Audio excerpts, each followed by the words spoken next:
Okay, so we're back in the kitchen. We're going to be cooking up something really good. So I am one of those folks that does keto, and I do pretty strict keto most of the time, but I like my treats, and occasionally I like to make a few treats. So one of the things that I do, what was making pretty regularly before, was some kind of a cookie where I could just have one a day or one every once in a while. So today I'm going to get back into that. Now this recipe is, if you want to look for it, is on Alan'sAwesomeKetoWorld.com. Go down there, check it out. If you go to the blogs, there's a section where it says recipes and it's under there. I got to look at the website and see if I can differentiate and put that somewhere else in that website just to make it easier for you to find it.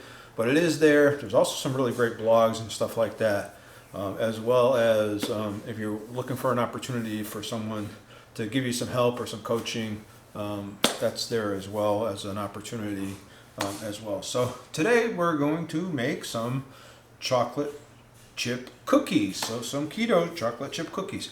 So I'm going to walk you through it. It's pretty simple, pretty easy. I'm going to turn around. I'm going to adjust this camera down because you don't want to see me. You want to see the recipe. Pretty easy to make, like I said. Pretty simple. Should go pretty fast. Well, relatively fast anyway. So anyway, let's kind of get busy and I'll show you what it looks like and adjust the camera around here. All right, so I put 1.5 cups of almond flour. I'm using the Kirkland brand almond flour. You know, just it's cheaper. This is like a 3-pound bag, and it's easier for me to buy it like that. So good alternative to buy. So the next thing that we're going to actually put in here, I'm going to actually put in some, now this is some now beef gelatin. If you're interested, I do have a link down below for it if you want to go down there and check it out. I do use this in a couple different recipes. I'm going to use a tablespoon of this in here.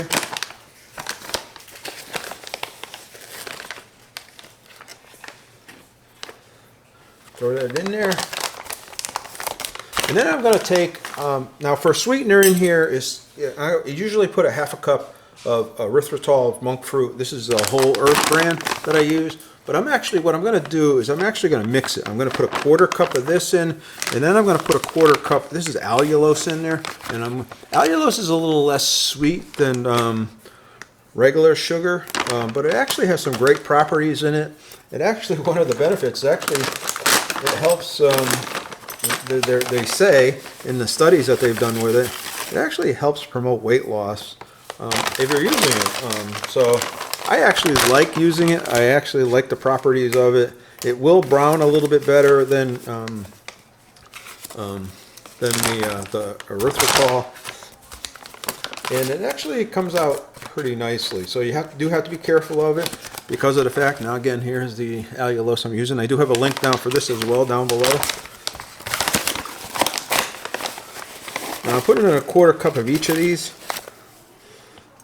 just because it kind of, like I say, when you combine the two together, I'm hoping, I've never done it in this recipe, and I need a fork as well. Let's stir this up. I'm hoping that it'll give us a nice flavor, not too sweet, but not, but sweet enough. So I'm also thinking that maybe, and you guys tell me, the bakers out there and stuff, should I add that sweetener to the butter? And because I know a lot of recipes that I make call out and put the butter in to the fat, or in this case the butter. And I was just kind of wondering of those folks out there that bake really regularly, what you think as well. So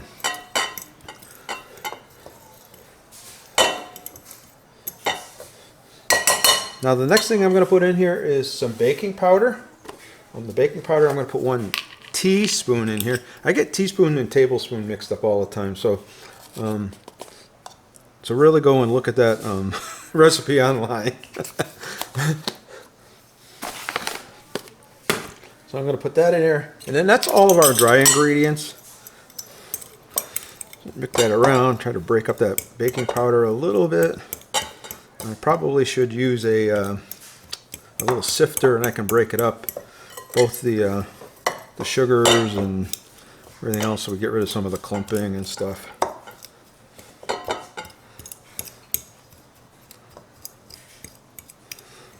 So that's our dry ingredients. That's all there is to it. I'm going to move this aside. Now, I'm going to take this. This is a half a cup of butter. I'm using, this is the Kirkland's grass-fed, grass-finished butter. You can use anything you want in here, regular butter, whatever. That's just the one that we use all the time. And then, so I'm going to melt this down because I want it melted. So I'm going to stick this in the microwave first, about 20 seconds, melt it down, stir it up, put it in for another 20 seconds. So I'm going to come back when this is all melted and we'll continue on from there. All right, here's my butter all melted down and everything else. Now I'm going to throw in here. I have on my phone, I have the recipe. So I'm actually going to throw in 1 tablespoon of vanilla extract.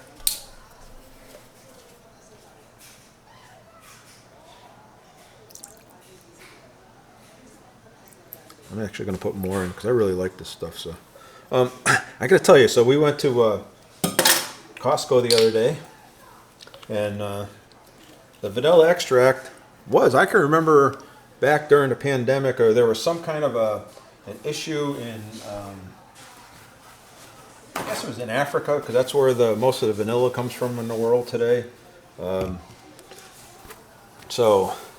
And vanilla was like $26 for pure vanilla like this, but now it's $9.99. So it's come way down in price. That's one of the few things that's come down in price, right? And let's see. I'll take this. I'll use this. Stir this up just a little bit.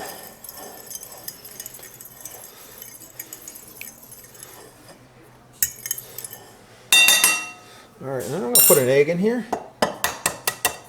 Hopefully, all right, we want to put that in there. We want to mix it up really good as fast as we can because we don't want the egg to cook it all in the butter while it's hot. I think the butter's cooled down enough. I don't think it's going to have a big effect.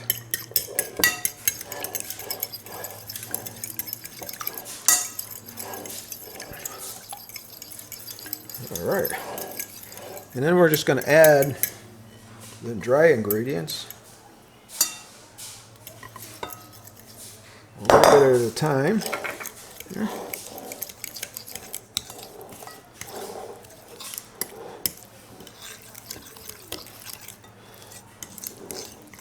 All right, and get that going nice and good. And then we're going to add the rest of it in here.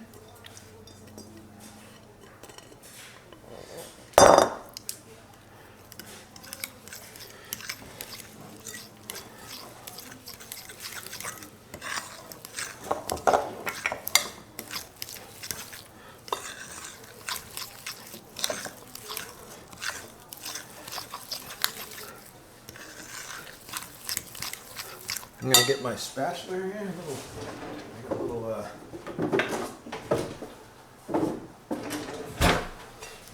mixer thing here. I think this will help a little bit. Get it off the sides.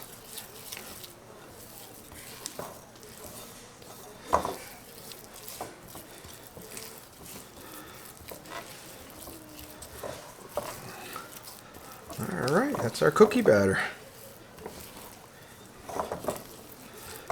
Now, if you think it's a little too runny or whatever, you can always add a little bit more almond flour to it.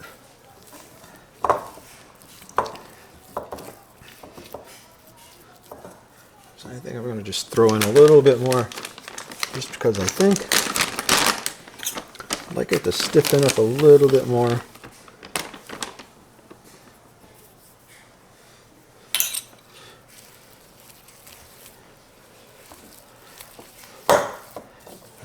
That's good. Now we don't want to get it too, because then the next thing we're going to throw in here is we are going to throw in. I'm going to throw in some. These are Lily, the dark chocolate style chips. I'm going to throw a half a cup of those in here.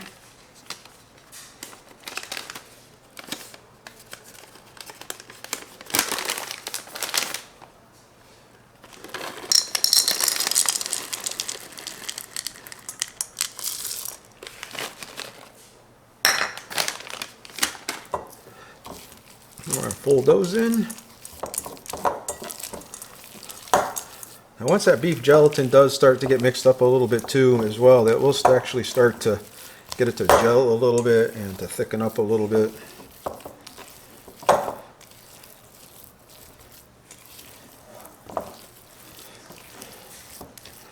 All right.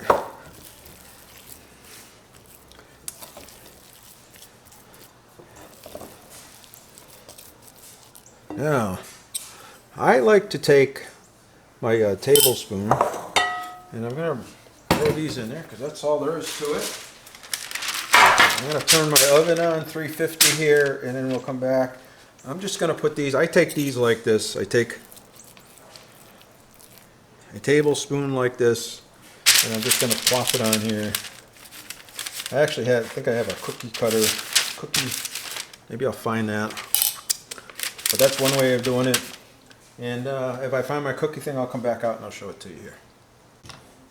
All right, so here's my scooper. So this allows me to pretty much keep it pretty even. And then the cookies are all about the same size. And they come out of this thing pretty nicely. This is, I think, the first time we've used it since we moved to the new house. So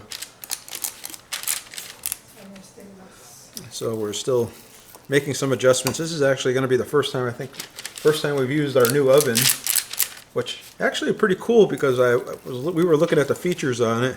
It actually has air fryer feature in the oven, as well as some other features that you would not formally find on our oven. We haven't been using it just because it's been warm out, and so we do a lot of cooking outside. We have a little toaster oven, so we don't want to heat the house up or anything else. And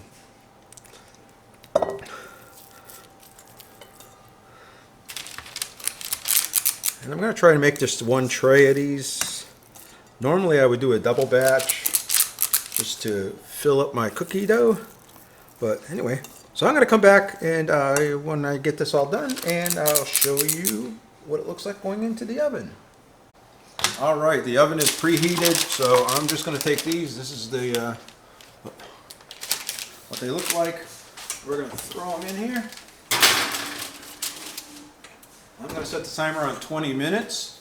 My old oven in California took 20 minutes, so that's what we're going to use here. So I'm going to do that, and we'll come back in 20 minutes, and I'll show you what they look like when they come out. All right, so I took them out. I'm going to show you what they look like. Now, this oven cooks faster than my other oven, my old oven, so I'm going to have to get used to that. So these are probably what they look like. So they started browning pretty good, and I don't know whether it's because of the allulose in it, because allulose will brown better, a little faster than erythritol, or the oven, again, 15 to 20 minutes. My old oven took 20, 22 minutes. This took 17 minutes when I pulled them out. So they're still really, really soft. So I'm going to let these sit here for a little while. We're going to let them cool for about 20 minutes, and then we'll do a taste test. All right, here they are. I'm going to tip it up here so you can kind of see them. Now, I will tell you, these probably, they're not black, but they came out darker than I would like on the bottom. Again, learning my new oven. So again, 20 minutes is too long. So these are probably going to be closer to 15 minutes next time I cook them. I'll have to watch because I'm going to make some white chocolate macadamia nuts here probably next week. And I'll have to probably figure that out as well. Again, this is the first time we've used that oven. So, anyway, so let's give it a try. All right.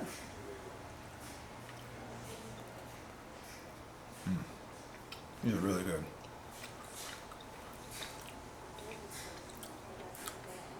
These are really good, so.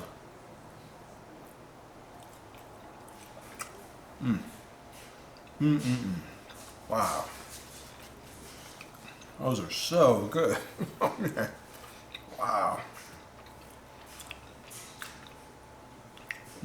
Now, you saw me, I didn't press them down because they didn't flatten out as much as I would have liked them to. So maybe next time I'll flatten them just a little bit too, just so that they spread out a little bit more. But these are really, really good. Also, the dough, I was thinking to myself that dough, just taking the dough and taking some keto chow, cookie dough, cookies and cream, and then throwing little balls of this dough in there and mixing it up with the Ninja Foodie would be great too. Man, these are really, really good.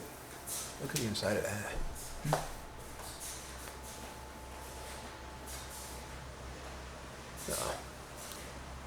Mm.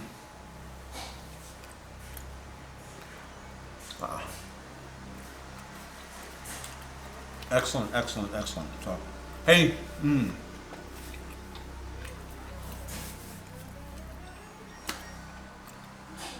hey, if you enjoyed the content, and you know,